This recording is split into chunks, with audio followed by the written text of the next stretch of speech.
Welcome to the Science of Success. Introducing your host, Matt Bodnar.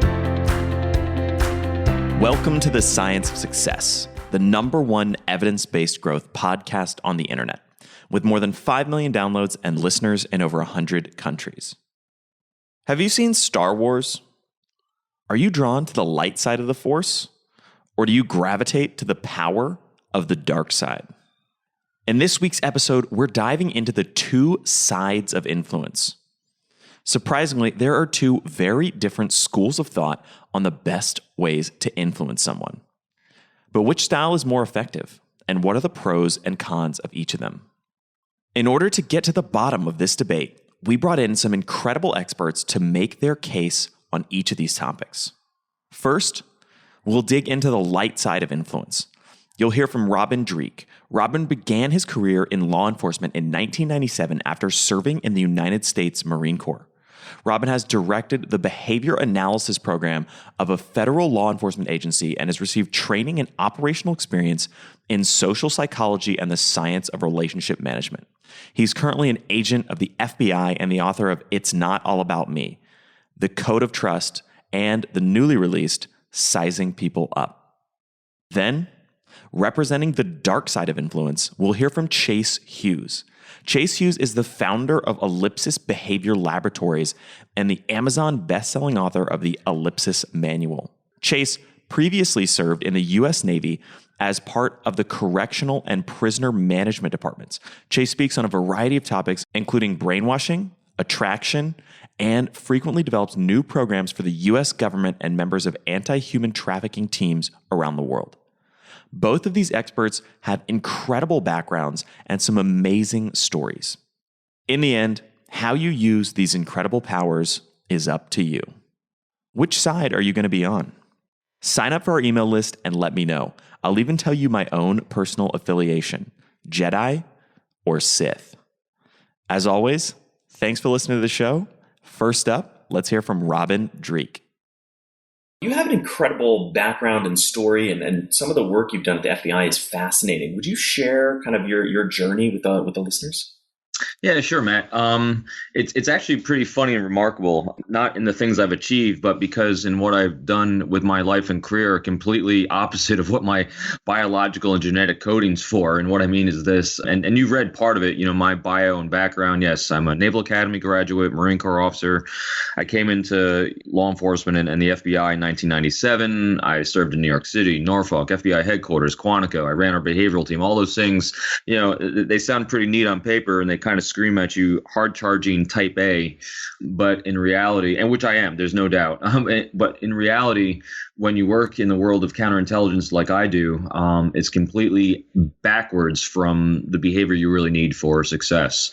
And what I mean by that is what I learned when I first got assigned to New York City, working counterintelligence. I was very fortunate that I got on a squad of individuals that had probably 20, 25 years in the FBI, all doing that job. And working in counterintelligence is different than anything else in the FBI or really in the world. It is related mostly anywhere else to sales.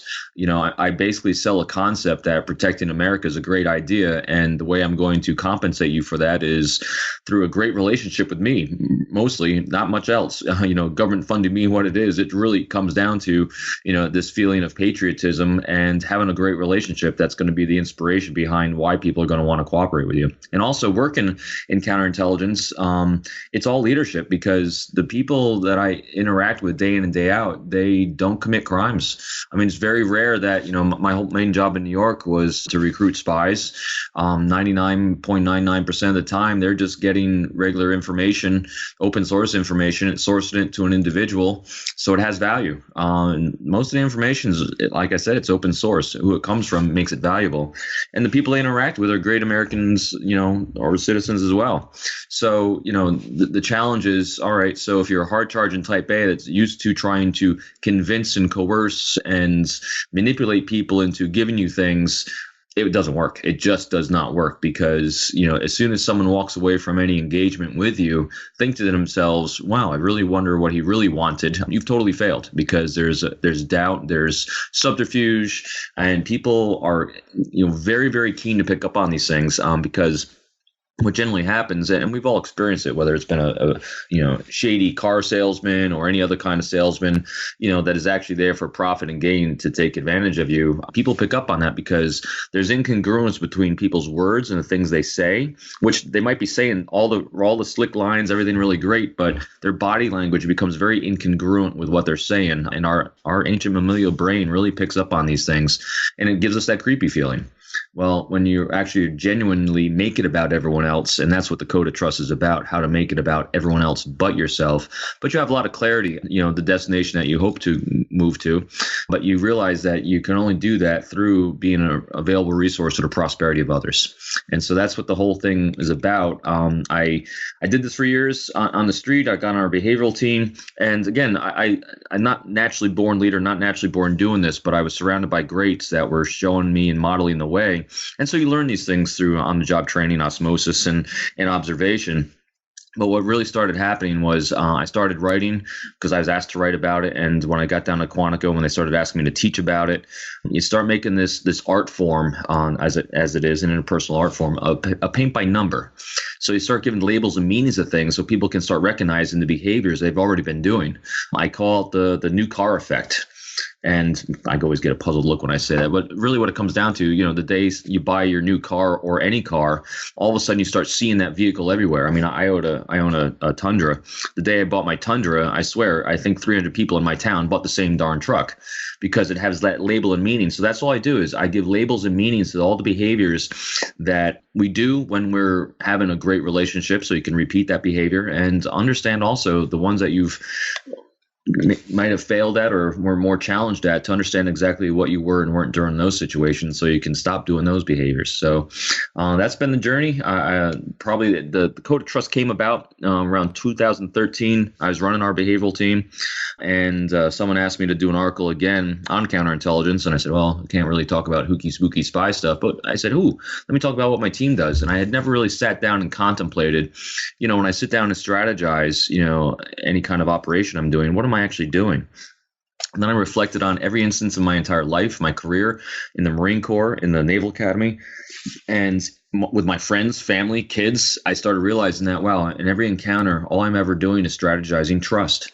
And I came out with the 5 steps of trust. And all of a sudden, when I gave myself that green Tundra effect, as I call it, or the new car effect, I started seeing the Code of Trust everywhere. And it's become my guiding light in my life. I live it every day, and it creates amazing prosperity as a byproduct. But the core thing of the Code of Trust is if you focus on yourself, it undermines the entire process. So it really comes down to, first and foremost, good, healthy relationships, open, honest communication, and to be an available resource for the prosperity of others. When you honor those things first, everything else falls into place. So that's kind of a brief overview of almost 49 years of my life. The funny thing about, and there's so much to unpack there's a number of things I want to ask you about. One of the most fascinating things to me about fields like counterintelligence is that there's no room for error, right? Like these tactics have to work in many cases, literally life and death situations. And so I think it's such a beautiful format for really, it's almost a crucible for cultivating the absolute most effective strategies for doing something. And you talked about how your old sort of perception of what leadership meant isn't necessarily what actually works and actually changes behavior. Can you tell me about how that transformation took place and how the old conception of kind of the hard charging, manipulating, pressuring, bullying framework of leadership doesn't really work? Yeah, absolutely. My former leadership is what I witnessed. The things we witnessed between the ages of 9 and 19, really form our generational outlook on the world because our prefrontal lobe's not fully developed yet. So the emotional impresses we have really form how we see the world. And so, during those years, I wanted to go to the Naval Academy. I wanted to be a Navy pilot, aerospace engineer, and astronaut. My former leadership is what I watched in the movies and TV. And the first movie I saw on leadership that I thought was strong leadership was Patton, and screaming at people, yelling, kicking them in the butt, poking them in the eye. I figured leadership was getting people to do what you want. And so that's the behavior I was modeling. And at a young age, many people get rewarded for that kind of behavior because, I mean, just think of sports teams you've been on or clubs or any other kind of position where, an adult or a superior asks you to accomplish something by, with a group of people, and you ask politely all the group of people to do what was asked, and no one goes along with what it is you want them to do. And so you now get chastised for being a weak leader. Now, next thing you do is you yell and scream, and these people do what you want them to do. And now you're rewarded for being a good leader. So the negative behavior on convincing and cajoling gets rewarded. So you start at a young age thinking that's the way in order to get things done. In reality, what you just did is you manipulated people through fear and reprisal to take action. And the action they're giving you is probably about 5 to 10% effort just to get you to shut up and go away. And that can work fine in situations where there is a position of reprisal that people can take against you. But again, you're not going to get the best out of anyone because, loathing starts seeping in against you, and people are just going to stop performing. And that makes the now leader, look extremely bad and can't be productive. And that leader now thinks, well, what's happened? Why am I not being productive? Why am I no longer getting promoted? Well, they now think they've gotten soft. And so the way to undo getting soft, they think they have to get harder. And so this is where the bully in the workplace starts, and that kind of leadership. But in reality, what I found both in the Marine Corps and coming in the FBI, especially working, like you said, counterintelligence, where, I get up every day hoping I don't make a mistake and cause myself a humbling moment, because every relationship is potentially, helping our national security and protect our country, protect my community.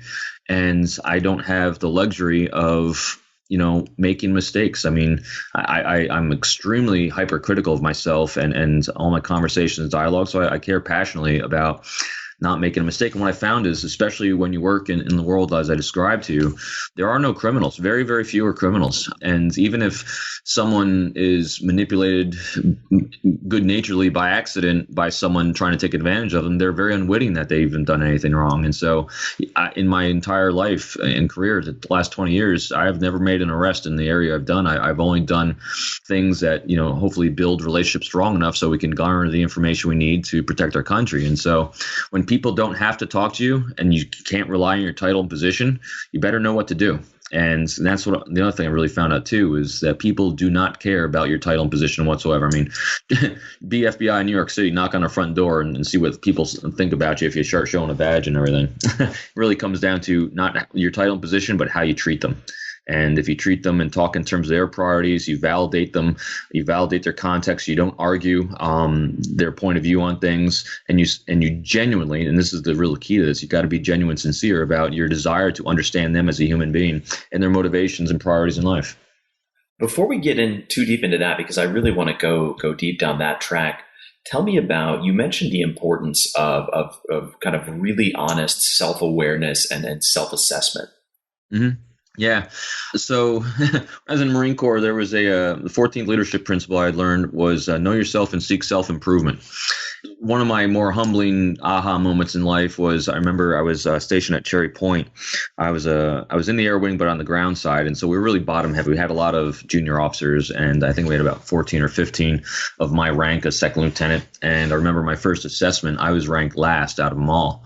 And I remember walking up to my major that rated me and saying, all right, I get it. I'm doing something wrong. What am I doing? And all he could say was, you just need to be a better leader.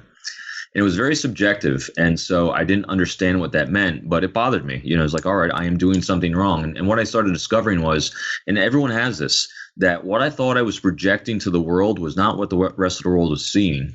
And so taking an honest self-assessment is actually hearing the words people say about you and to you, but really ideally about you, where you can be a fly on the wall and hear people's honest impression of you. And this is not a self-loathing or woe is me if you hear something you don't like. It's an assessment of what people see when they see you. And it's funny, I often, anytime I bump into someone I knew 25 years ago, I usually give them a big hug and thank them for tolerating me 25 years ago in their lives. And the one thing that I've heard, when I apologized for being a self-centered jerk years ago, they said, no, Robin, you were just intense.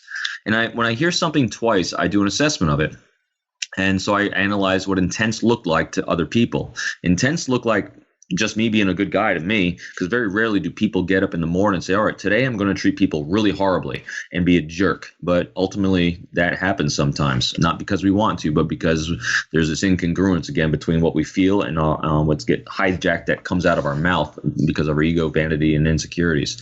And so I defined that. I looked at intensity and I actually saw what that meant. And it's a typical type A response. And it's, you have something you're trying to achieve, a goal of some sort, a very tangible means goal, I call them, instead of ends goal. Ends goals are states of mind, and I'll tell you more about that later maybe. But a means goal is, I want a promotion. I'm trying to do well on this project. I want a better salary. I want to move. All those things are very, very specific, and we become so focused on them that we totally disregard, not by intent, but by our genetic design, that anyone else around us is doing anything. And we become wholly focused on what we're trying to do. And again, we're not regarding really people around us that are actually might be working on other things that you're not making yourself available to, or pretty much ignoring.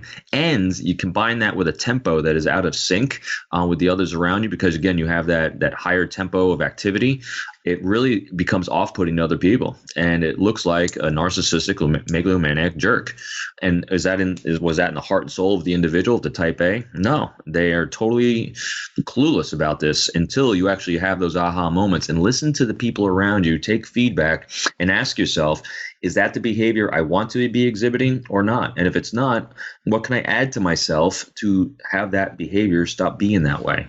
And again, especially when you're working in areas and fields where, whether you're in sales and doing cold calls, and people are already dealing with individuals and companies that give them products and services. So why should they want to go with you? Why should they even listen to you?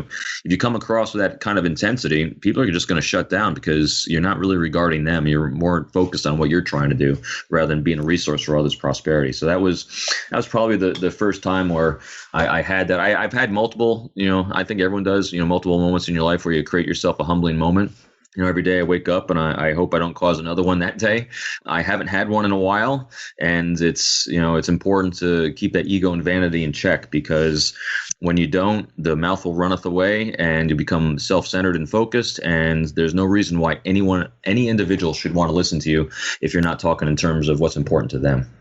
And I think, that segues into one of the other really, really important things that you mentioned and you write and talk a lot about, which is all of these strategies of influence not influence, because we talked about this before the show, but all of these strategies have a root in not focusing on yourself and focusing really deeply on the other person. Can you tell me about the importance of that? And it's all right, the influence is important to understand how to influence and what influence is. But what I found is, and this is part of where all these things came from, the focusing on others, influence still has a connotation in my mind when I use the word. Again, this is purely me. There is no right or wrong. There just is meanings and definitions. It still has a connotation of influencing another individual to do something that's in my mind. And when you understand, how that works and what's going on there, and you want to be more effective at influence, what happens is you start realizing that, wow, I just need to move beyond influence because I need to focus on other people and what their priorities are and be a resource for them. Because then what you do is you start moving into the realm of inspiration. And when you're in the realm of inspiration, it's completely about the other person. So here's how this process works and why it's important. Individuals, you go back to ancient tribal man where, tribes of 30, 40, or 50, it was the first form of social welfare, healthcare, and survival. If you were not part of a tribe, the likelihood of your genetic coding being passed on was extremely low. So our brain rewards us for being valued and part of a collective and a group and a tribe. And so if we use language that demonstrates value and demonstrates that we are vested in you and your prosperity, however that individual defines prosperity, they are naturally going to keep listening to you and keep regarding you and want to collaborate because it's in their best nature, because it's in their best interest to do so. And so, anytime I have a project or something, again, this isn't, you can make it all about someone else, and many people in life do, but they then get accused of being a carpet and being walked over. Well, that's where the code of trust comes in and make sure that doesn't happen, in the sense that the first step in the code of trust is understanding what your goals and priorities are, what it is you're trying to accomplish. But the second part of that first question of what's your goal is reversing it now and think in terms of, so why should someone want to? And here's the difference between that influencing and manipulating or anything like that, people then start thinking, how can I make them want to do that? Or how can I influence them to do that? What the code of trust is, and what I'm talking about in order to make it about the other person, is I don't think about that at all. I start reversing. I think in terms of how can I inspire them to want to? That's the key. Because if I'm thinking in terms of inspiring someone to take action, because I know what my goals are, I give myself my own new car effect by naming and stating the things I'm hoping to achieve. And now I completely let go of those because I reverse it. Just like you don't have to try to see the car once you bought it, you just see it. That's why giving labels and meanings to things that are important to you, that's all you have to do. You don't have to try to make an effort, because if you make an effort on your own behalf, you're now manipulating or influencing or anything else, because it's all about you and you're only slightly regarding another person. I let go of it. It's got label and meaning. Now I reverse it. I think in terms of how can I inspire someone to maybe align with me?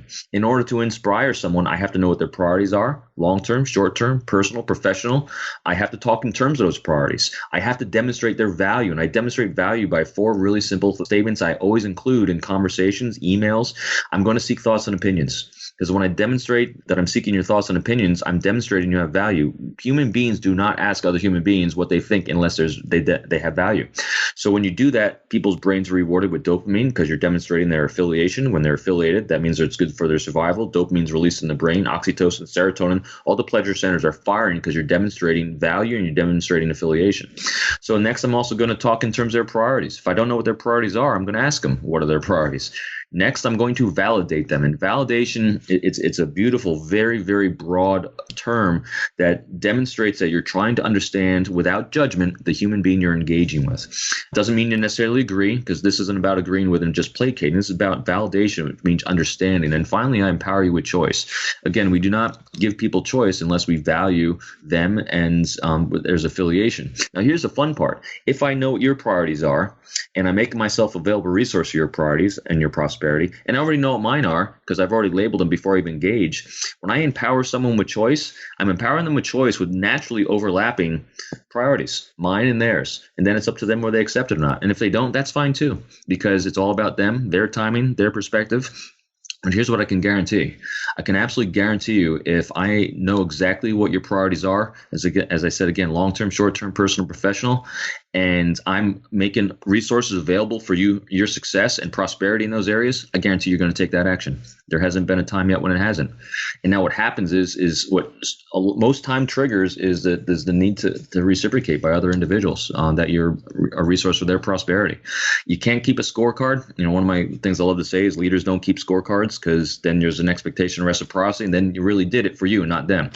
I don't keep a scorecard. I give, I let go, and I just wait. I just wait. And it's really been pretty ridiculous when you honor the core of the code, which is that healthy, professional, or happy relationship, and you're an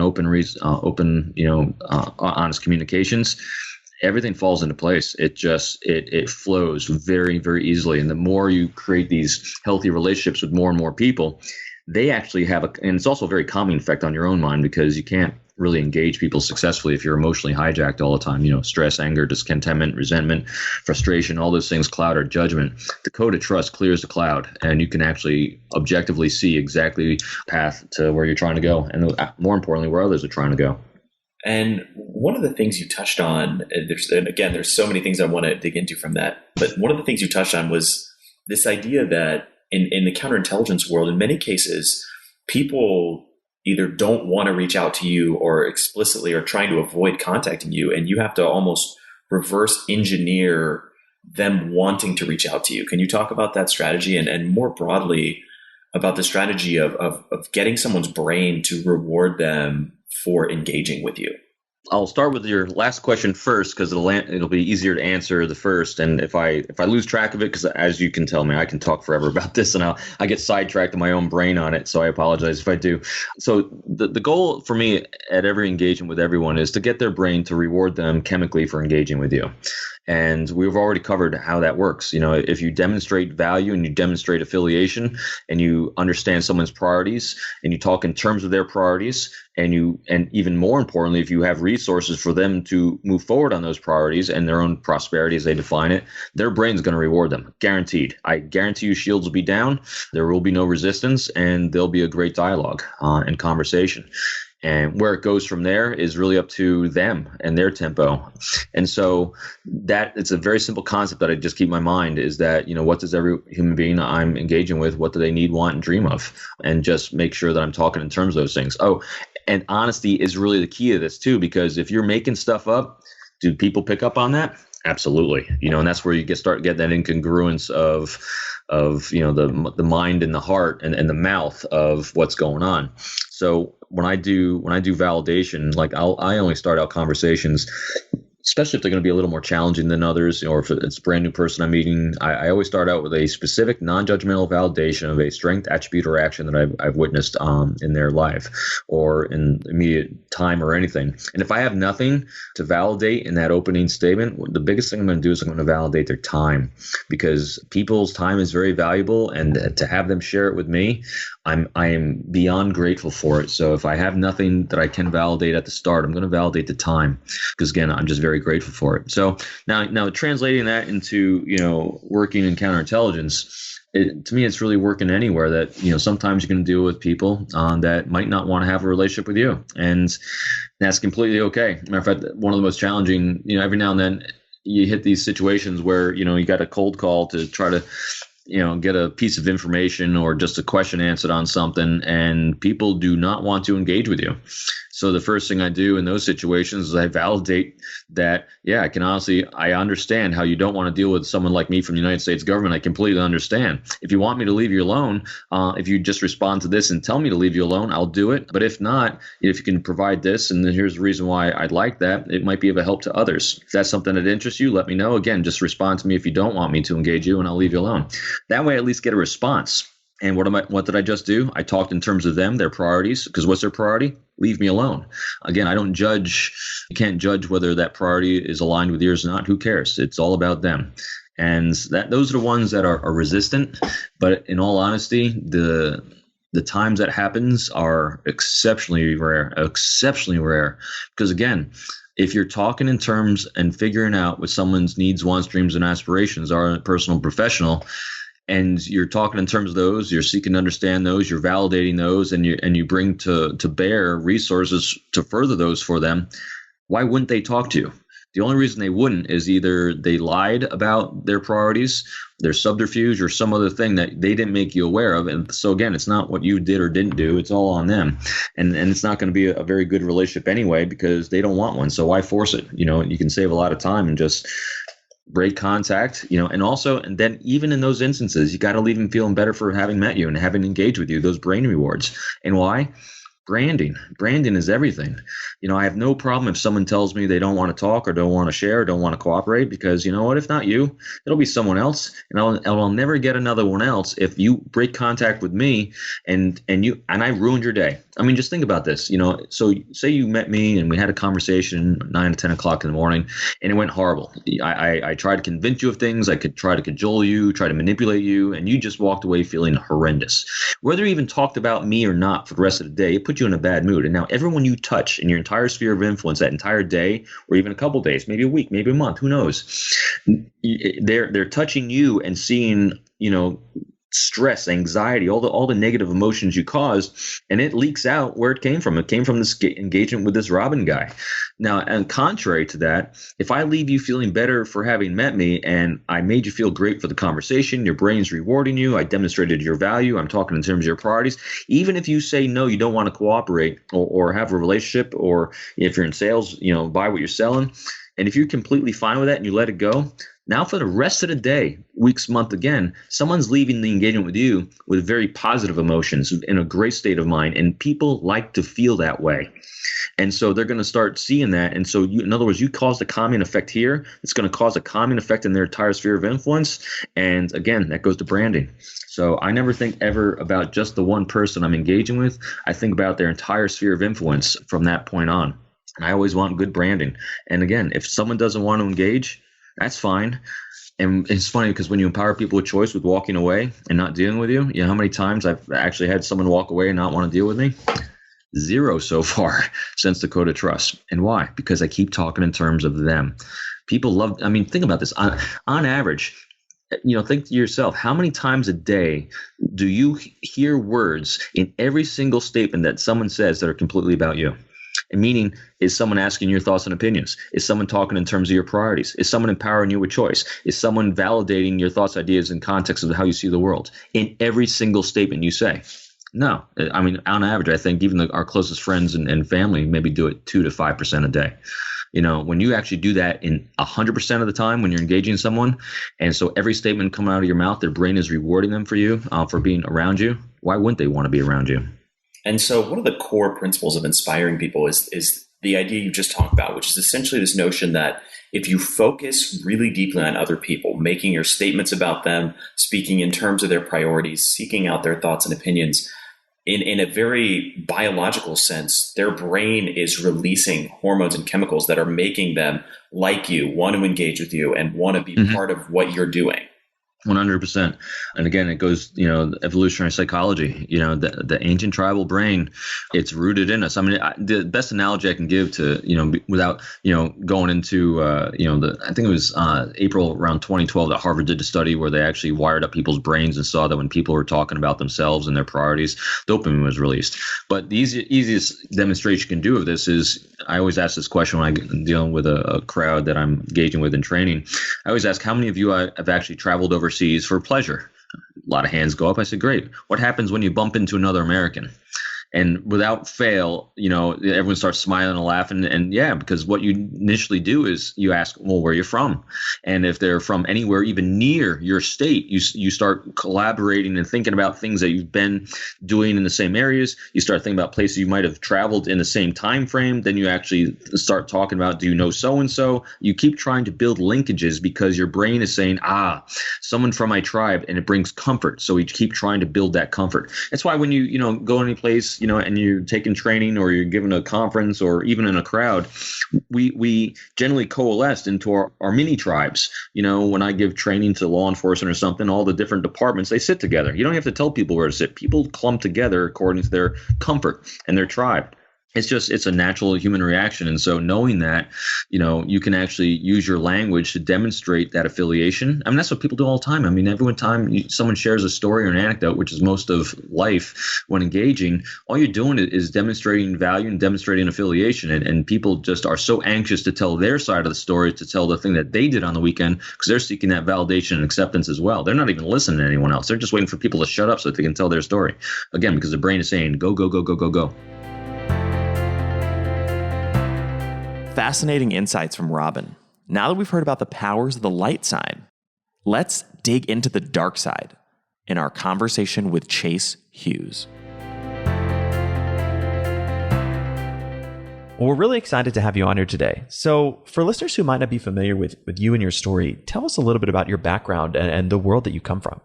Well, I'm in the military and grew up in the military pretty much. Went to military school when I was a kid. And around the age of 19, I had this kind of epiphany experience to where I finally got the realization that I didn't really get human behavior. And it was at a bar. And I went home that night, and I remember spending hours on Google just printing out every document I could find. I just went on there, I typed in how to tell when girls like you. And that was the catalyst that served for me learning all of this and just kind of getting so deep into this. And you've obviously gone very, very deep in this. Tell me about, you named your book The Ellipsis Manual. Why ellipsis, and what does that mean? We chose to name the company Ellipsis because I think it's a grammatical or punctuation symbol where you have the 3 dots. And the meaning of that is just removed or omitted language, or language that isn't there. And I also just thought it sounded cool. So we use that as a company name just because it kind of has a little cool backstory to it. So you mentioned that you kind of started going down this rabbit hole by Googling how to tell if women were interested in you. I find that really fascinating. Pickup and that kind of associated world is something that I've done a little bit of research and digging on, and it's amazing all of the different kind of behavior patterns and things that you can really pick up on. Tell me a little bit about how that informed your journey into understanding a lot of the nonverbal elements of human behavior and how to kind of design and engineer human behavior? Well, when I first got started doing body language reading, it was very revealing because I spent a lot of time on it.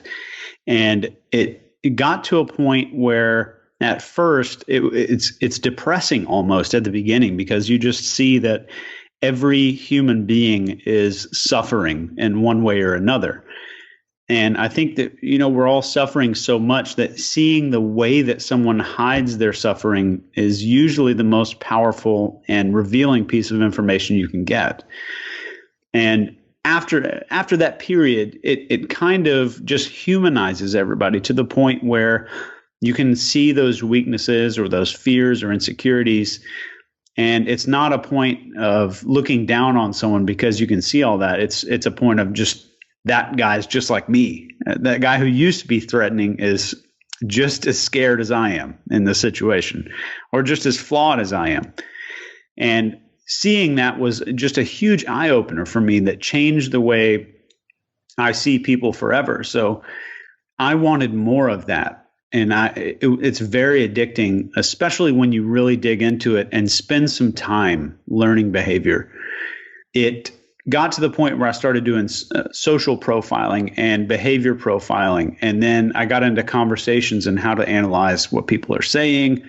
And then it got into like the hypnosis aspect of it. And then it got into behavior engineering. And then interrogation started coming into it that kind of intertwined with some stuff I was doing. And it was just kind of a long snowball effect of information that all kind of revolved around the main theme of trying to discover how vulnerable all of us are. And in the end, it's kind of scary to see that, we all walk around thinking that we've got some kind of firewall mechanism or some kind of antivirus system to where we know BS when we see it, but we don't. And just seeing through the development phase, like just seeing how weak we all are or how vulnerable we all are is a truly shocking revelation. Tell me a little bit more about that. When you say seeing how weak and vulnerable everyone is, what does that mean? And how did you come to that conclusion? I wanted to see, with persuasion, I wanted to see how far we could go. And I thought like the end, like the greatest thing, and this was maybe 10 years ago, I thought the greatest thing that we might be able to do is like create a Manchurian candidate in real life. And it turns out it's been done before in a much different way where they use drugs and all kinds of dangerous stuff. But I thought maybe that there's some therapeutic application to that. Maybe we could work on depression or even schizophrenia with that kind of stuff. And going through that with the vulnerability aspect that you just asked about, I specifically mean how we can be talked into doing things that are not in our best interest very easily. So give me an example of that. And how can somebody be either sort of manipulated or hacked into doing something that's not necessarily in their best interest? So a good example would be if you look up people that are hypnotist bank robbers that go up to the bank and use some really just like preschool level skills. Of course, the guy might be really suggestible behind the counter. But I think an example of that would be you talking someone into doing something against their will, like buying something or going home with someone, or using the skills for a business negotiation or at a job interview. And, I want to dig into specifically some of the tools and strategies around how to engineer that type of behavior. What are some of the tactics that you've seen, from your research, from your work in the military, engineering human behavior that can help people either recognize when someone's trying to do that to them or use some of these strategies to influence others? Sure. I can give you guys some basic ones. And I want to touch on this real quick, if you don't mind me going off a little bit here, Matt. When we see like one of those articles online about learn body language quickly or like quick tips to do X, Y, and Z, I think a lot of us grossly underestimate how much work is usually involved in mastering something or being really good at something. So like if you take a piano, for example, there's plenty of videos on YouTube where you can just walk through a song. You know what I'm saying? Yeah. So to where you could just walk through a song and you might be able to maybe impress a few people for 30 seconds at a party. But to get really good at this, you'll need an investment in time. And one of the things I always kind of compare this to is like the first level would be like the paramedic. And he knows some basic skills, just enough to kind of be dangerous. And then you have a nurse who's studied for several years. Then you have a doctor who's studied this in depth.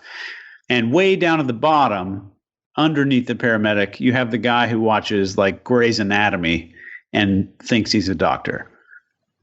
So I think that just estimating how much time it will take is usually, if you think it's less than a year to get really good at this stuff, I would say more power to you. But this stuff is incredibly complex, and it's far more complex than a piano. In fact, like if you can imagine mastering a piano and then every time you sat down at it, the keys were in different places. That's kind of where we're at with just basically human behavior engineering. And with body language and behavior profiling, that's what makes the difference between really being able to influence someone and just knowing a few tricks. Because if you read any influence book nowadays, they're going to give you all these methods that are supposed to work for all people.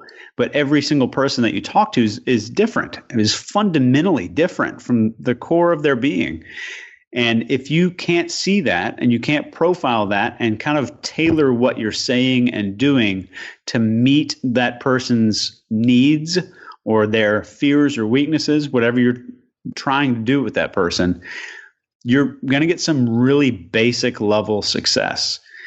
And that's why we tried to integrate every single part of this, every aspect inside of the Ellipsis manual to be able to get that engineered scenario to where you can create an outcome that you'd like.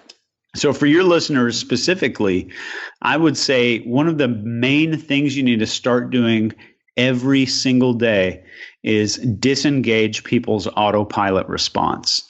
And the autopilot response is basically the roles that we play or the hats that we put on. So if you're at work, you have a work hat on and you talk to people as if you're at work. It's going to be completely different than the way you talk to your wife. It's going to be completely different than how you talk to your kids.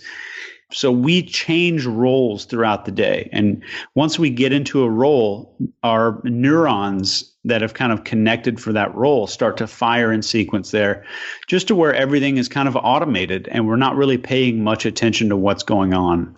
So when someone is in autopilot, it's usually a role. So like an employee and a customer, that's one that you're probably going to encounter every single day.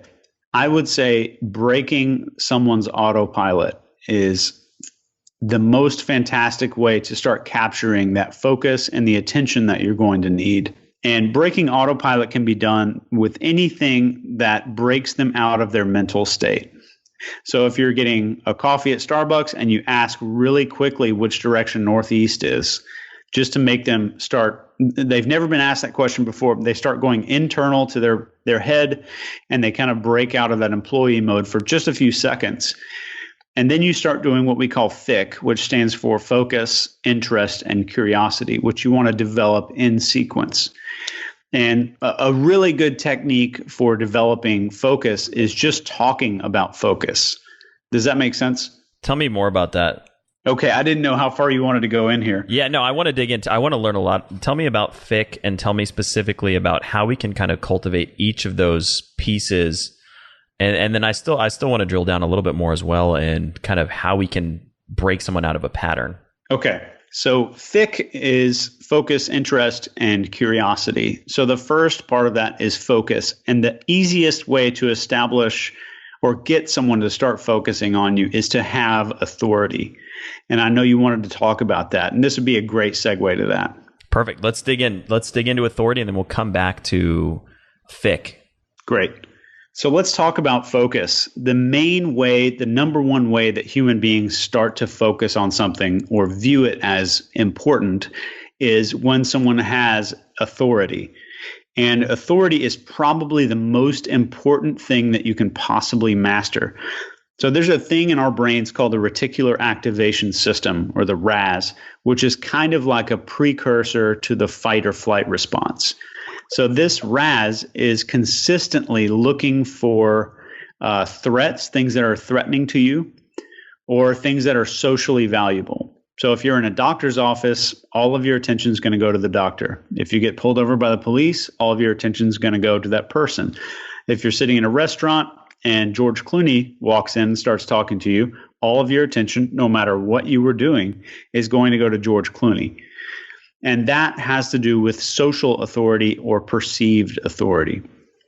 And my goal is to try to convince your listeners that authority is more important and more effective than influence. The main reason being that, are you familiar with the Milgram study? Oh, yeah, definitely. Okay, so just for your listeners who haven't heard of this, this was done at Yale University. It was by a man named Dr. Stanley Milgram, whose parents were refugees from the Nazis. So he came to America and he did this study where a guy walks into a room and they say, oh, this is a learning experiment. There's a guy with a lab coat on in there taking down notes on a clipboard. And he says, you're going to shock this guy in the other room. And every time he gets this set of words wrong, so to speak. So the guy goes in the other room, gets hooked up to a shocking machine, and this other guy who's being experimented on is sitting there. He's supposed to shock this guy on the other side of this wall every time the guy gets words wrong. And the guy just keeps repeatedly doing it, and the guy continues to ramp up the voltage in accordance with the instructions of the guy wearing the lab coat. And it turned out that almost 80% of the people who did this experiment shocked the person on the other side of the wall to the point of death. To death. And social psychologists, before the experiment was conducted, estimated that 0.011% of people would shock someone to death. And it was almost 80%. So a lot of people got some stuff out of that, and they got a lot of scientific research out of that. But I took away something completely different. Of course, they got away, like people who say I was just following orders, like a lot of Nazis did after they're brought in front of a tribunal for war crimes. But think about the authority aspect of this. A guy just standing there in a gray lab coat tells you to shock another human being to death, and you do it. You don't stand up and leave. You don't protest. And of course, everyone, 100% of people would say, no, I would never do that. But then 80% of people do.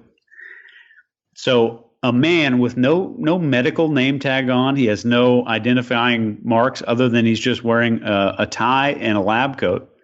And he's uttering phrases. He's not ordering anyone to do it. He's just speaking phrases like it's important that the experiment continues, or it's important that you continue. Just little phrases like that.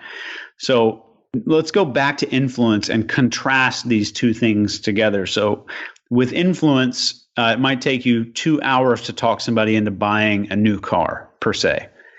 And a guy in a lab coat in less than 45 minutes suggested that a stranger kill another person, and they did it. 80% of people, which is better than most sales numbers. That's with no neurolinguistic programming, no hypnosis, no Robert Cialdini influence methods, none of that. And you just had that tiny bit of authority, just that perceived social authority. The guy was a nobody. He was just a volunteer who was an actor. And just that is enough to convince a stranger to commit murder. That tiny bit of social authority.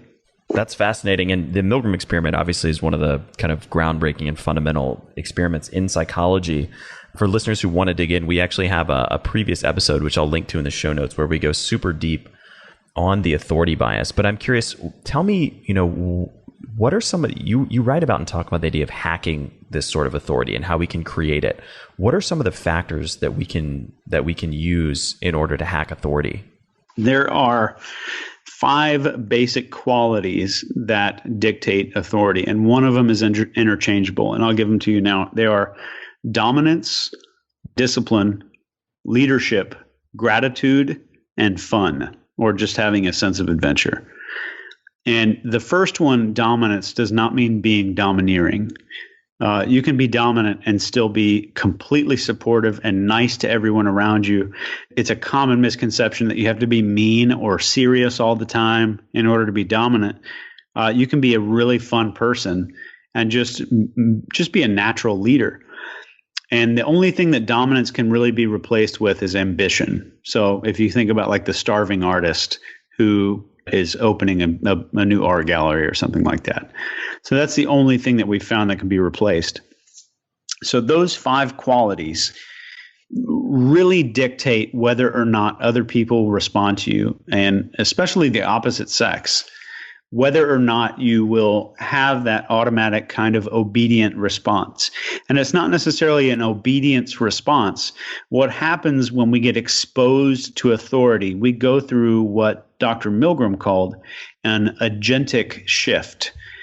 And while this shift is taking place, our brain actually shifts responsibility for our own actions onto the person that's telling us to do something. That is profound. And I think a lot of people really look over that piece of information when they read the research. You make a person makes a shift to where they no longer feel responsible for their actions, just in the presence of someone they think might be an authority figure. But developing that level of authority takes time. And it's hard for me to get that point across to my students sometimes, that somebody will come up and say, hey, man, I want to fly out there and do training with you for a few weeks. And somehow they've got all the money to do that. But they're the type of person who's got a pile of dishes in the sink. They've got clothes piled up in their bedroom. I know for a fact this guy does not make his bed every day. He doesn't even trim his fingernails. Like, he doesn't even have his own life together, and he wants to come and learn how to take control of another human being. So you have got to master yourself first. And with the students that I teach for private coaching, we have a few steps that you need to master. Environment first. If you're trying to get this authority, it has to start with the environment. It has to start with cleaning your house, living in a clean place, hanging out with good friends. Then mastering your time, keeping a planner, and really sticking to it, and starting to learn how to discipline yourself into habits, because discipline only needs to last long enough to get the habit done, and then you're good. Then you can kind of cool off a little bit. You should only do one at a time. And after mastery of the environment, then it becomes mastery of time. And after time, you start to master your mechanics every day. So what you're studying and mastering your attention span. So you pick one thing to do every day. Today, I'm going to study whether or not people are breathing from their chest or their stomach. Today, I'm going to watch pupil dilation. Today, I'm going to do X, Y, and Z. But that developing the authority is almost more important than learning any kind of influence method. I know a lot of people really are into influence and they're into learning sales. But if you don't have that authority, or you basically don't have your quote unquote shit together, you won't get the results you want. And I would like to suggest, if your listeners could just try this on for a month or two, that the results you want socially, the results you want from other people, especially when someone's into studying influence, those things start to happen as a byproduct of you just making your life better and starting to master authority. We have one chapter in the Ellipsis Manual called Authority, and it talks about this, and it's got a step-by-step system, and it's got a bunch of ways to kind of hack it. And I'll give you a couple here if I'm not droning on too long here, Matt. No, that's perfect. I'd love to hear some of those strategies. I think that'd be great. Okay. So if you guys want to start mastering authority today, start to express genuine interest in other people and make them feel interesting, not interested. Find out what they're excited about, and remember the phrase leadership through support. Leadership through support. You have to make the other people understand that you are genuinely interested in them. And that level of interest will start to help you get more comfortable with having authority over other people. And because as soon as someone who's new or just starts studying this, they get that first taste of authority, or somebody completely goes into the agentic state in front of them, it makes people immediately pull the plug and start to back out. It's a strange feeling, especially when it's your first time, not necessarily having control over another human, but having that authority for the first time is strange, but it is addicting. So it's a good thing, especially if you have good motives and you want to help others. And I would say, especially with people who are the alpha male types, who I would not describe as alpha males, but the people who we think are alpha males are usually not the alpha males. They're the ones who want people to think they're alpha males, because it's usually the tiniest, the smallest dogs that bark the most. The Chihuahua is always worried about getting attacked, and the giant dogs don't really feel the need to bark. So dealing with those type of people, try what we call the Columbo method. I don't know if you're familiar with that show, Matt. Yeah, I mean the old detective show. Yeah, it was fantastic. And I would say that is the point where you need to make some deliberate expression of insecurity. And you can still have authority, and you can still make deliberate errors, like maybe look insecure on purpose, or make a deliberate social error, like your shirt tail is hanging out or something like that. Those people need to feel dominant at the beginning of a conversation in order to relax. And it works the same in an interrogation room. If I paid a police officer to yell at me like I was in trouble as I was walking into the room, or I tripped on purpose, or had a giant coffee stain on my shirt. And it depends on who you're talking to. But I would say start working on yourself immediately. That is going to be the game changer for you. And we tend to seek things outside of us. We like all of the stuff we see on the internet. We think the products or the things are going to make us better. But I strongly encourage your listeners to start from the inside out, especially when you're learning influence. And that will help you basically to talk to strangers every day. And I think using that level of social skill, you should be talking to a stranger every single day. You should make it a goal to discover a fact about a stranger in your area every single day. I love that strategy, and something that I'm a big fan of is kind of the idea of rejection therapy, and the whole notion of constantly be sort of putting yourself out there, failing, talking to people, pushing your comfort zone.